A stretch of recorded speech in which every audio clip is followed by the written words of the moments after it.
ঈদ মানে অনেক খাওয়া দাওয়া, অনেক ঘুরে বেড়ানো, অনেক আত্মীয়স্বজন কাছে আসে, তাদের বাসায় যাওয়া হয়, তারা আমাদের বাসায় আসে। এভাবেই কেটে যায় একটা ঈদ, বছর শেষে একটা ঈদ আসে। তো সবাই এখানে আনন্দ করে ঈদের মধ্যে।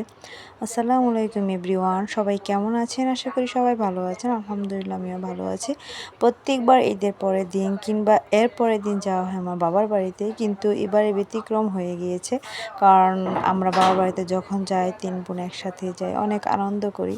কিন্তু এবার আমরা চলে গিয়েছিলাম, মানে আমি আমার ছেলেদেরকে নিয়ে গিয়েছিলাম আমার ছোটো বোনের বাসায়। আর আমার ছোট্ট বোন আর মেজো বোনের বাসা প্রায় কাছাকাছিই ছিল, তারা পাশাপাশি তাদের বাসা। তো সেখানে আমি গিয়েছিলাম রাত্রে। তো পরের দিন চলে যাব বাবার বাড়িতে, সবাই একসাথে যাব সেই চিন্তা করেই গিয়েছিলাম। আমার ভালো লাগে অনেক বোনদের সাথে সময় কাটাতে, সবার সাথে সময় কাটাতে অনেক ভালো লাগে। কিন্তু সব সময় কি সেই ভালো লাগাকে প্রাধান্য দিতে হয়? আর প্রাধান্য দিই বলেই হয়তো বা মাঝে মাঝে অনেক কষ্ট পেতে হয়, অনেক কিছু সম্মুখীন হতে হয়। যাই হোক সেসব কথা। তো ছোটো বোনের বাসা থেকে চলে গিয়েছিলাম মেজো বোনের বাসায়, কারণ বারবার ফোন দিচ্ছিল তাদের বাসায় যাওয়ার জন্য। তারপর আমরা চলে গিয়েছিলাম আর একটু ভিডিও স্কিপ নিচ্ছিলাম।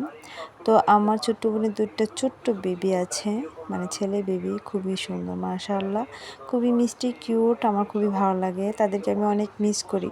তাদের কথা মাঝে মাঝে আমার অনেক মনে পড়ে, তাদের সাথে দেখা করতে কিংবা কথা বলতে ইচ্ছে হয়, কিন্তু সব সময় তো সব চাওয়া পূর্ণ হয় না। যাই হোক, তো প্রাকৃতিক দৃশ্যটা খুবই সুন্দর লাগছিল, তার আবহাওয়াটা খুবই সুন্দর ছিল, অনেক রোদ উঠেছিল।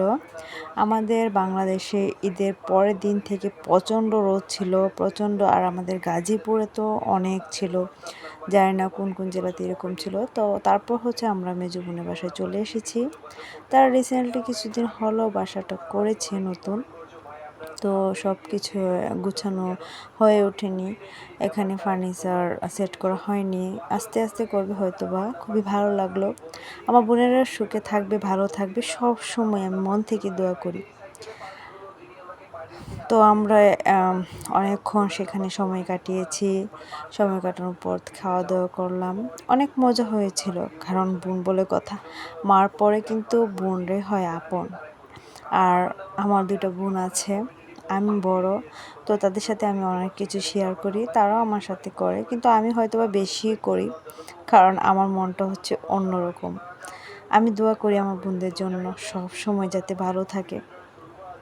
তো আমার বোনের বাসাটা আমি সুন্দর করে দেখছিলাম, যেহেতু প্রথমবার গিয়েছি। আর কিচেনটাও সুন্দর করে ডেকোরেশন করেছিল। তো আস্তে আস্তে আরও সুন্দর করবে হয়তো বা। খুবই ভালো লাগলো। আর আমরা এখন খাওয়া দাওয়া করব। তো তারপর আমরা আমার বাবার বাড়িতে চলে যাব, যেহেতু অনেক রোদ ছিল। তো একটু রোদটা কমলে চলে যাব এই বিকালবেলা। তো সবাই রেডি হয়ে চলে যাবে এখন বাবার বাড়িতে। তো আমার বাবার বাড়িতে যেতে লাগে 1 ঘন্টা। তো আমরা সবাই একসাথে চলে যাব। তো আজকের ভিডিওটি এ পর্যন্তই, সবাই ভালো থাকবেন, আল্লাহ হাফেজ।